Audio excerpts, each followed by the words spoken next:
Kinematics of 3R or triple R spatial robotic arm. First of all, the forward kinematics.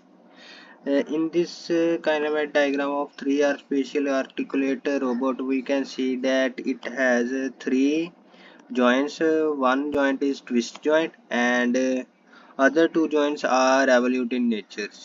And this is the schematic diagram of 3R spatial robotic arm, in which this double hash in green color represent the axis of two revolute joints are parallel in nature.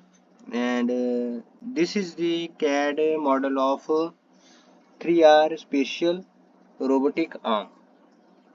And in this diagram, this L1 L2 represent the link length and D1 represent the link offset, and theta 1 theta 2 theta 3 represent the joint angles.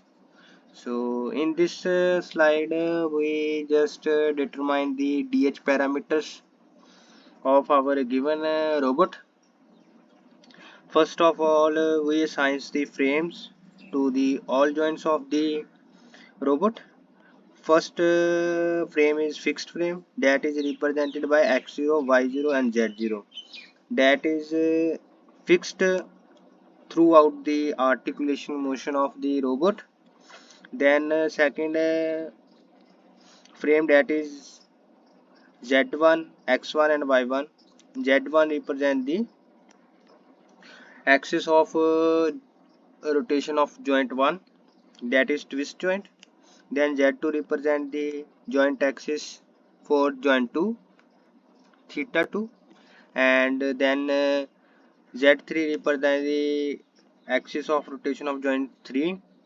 And then we assign the last frame, that is End-Effector frame, that is frame 4th.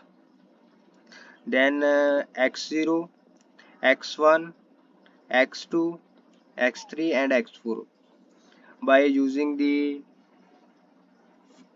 rules which we would already discussed in the previous videos, in which we discussed about the link description and link connection description.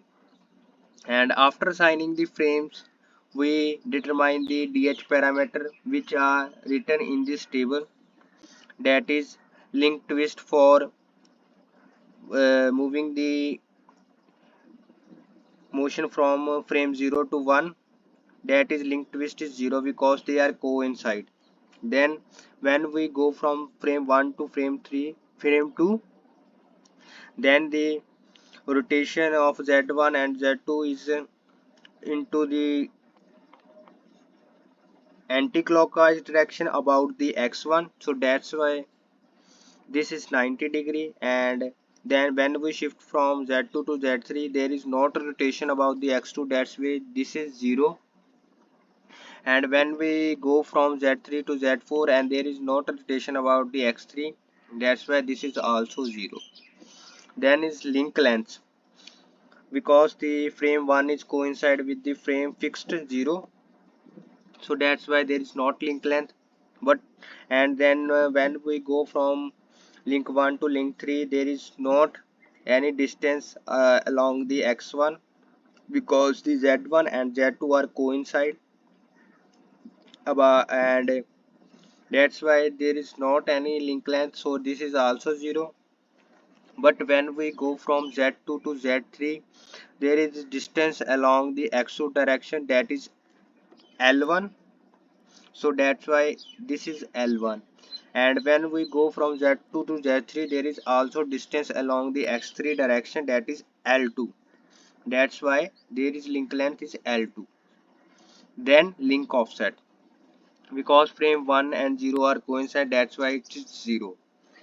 And but when we go from frame 1 to frame 2, there is a distance along the z1 direction, that is d1, that's why there is link offset d1.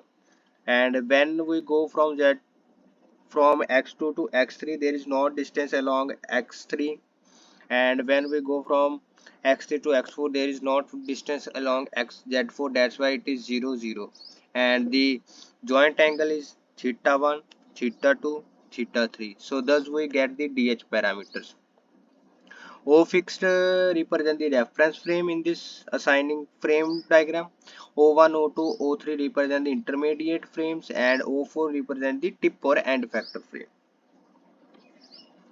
After that, getting these DH parameters, we just apply the transformation of frames, and by using this formula, and we get the transformation matrix from 0 to 1, 1 to 2, 2 to 3, 3 to 4, and by multiplying these all matrices, transformation matrices, we easily get the rotation or orientation of this end effector frame with respect to this fixed frame, and the position of this frame 4 with respect to frame fixed frame 0 in this matrix, that is this represent the orientation, and this vector represent the position of the tip. Thus we easily perform the forward kinematics of our 3R spatial robotic arm.